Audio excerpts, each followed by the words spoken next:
দুটো 5 টাকার কয়েন আপনারা দেখতে পাচ্ছেন, একটা স্টিলের একটা কপার নিকেলের।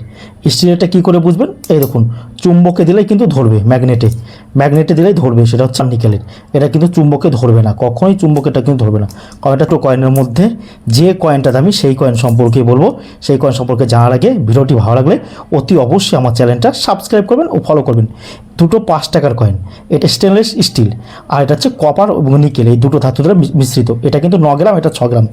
আমার হাতে যে কয়েনটা দেখতে পাচ্ছেন স্টিল, এই কয়েনটা হচ্ছে কমন ক্যাটাগরি কয়েন, আর এটা কিন্তু রেয়ার বা দামি কয়েন। এই কয়েন সম্পর্কে আজকে বলবো।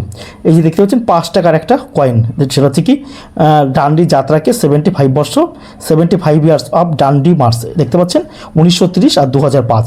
1930 সালে ডান্ডি মার্চ হয়েছিল আর 2005 সালে কিন্তু এই কয়েনটা তৈরি করা হয়েছিল সাল থেকে। এই যে কয়েনটা হচ্ছে মহাত্মা গান্ধী আর তার অনুগামীরা, এটা 5 টাকার কপার নিকেলের কয়েন।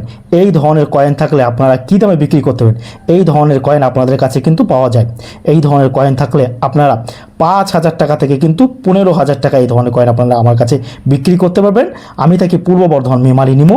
প্রতিদিন সকাল 7টা থেকে বিকেল 5টা পর্যন্ত আপনারা আমার কাছে আসতে পারেন। এটা হচ্ছে ডান্ডি অভিযানের, আপনারা জানেন যে 1930 খ্রিস্টাব্দে ডান্ডি অভিযান হয়েছিল। এটা হচ্ছে কপার নিকেলের 5 টাকার কয়েন। দেখুন ভালো করে দেখুন, স্টিলেরটা নয়, স্টিলেরটা কিন্তু বিক্রি হয় না, এটা কিন্তু বিক্রি করতে পারবে না, কারণ এটা কখনোই বিক্রি হবে না। এটা কিন্তু ভ্যালু 5 টাকা, 5 টাকা।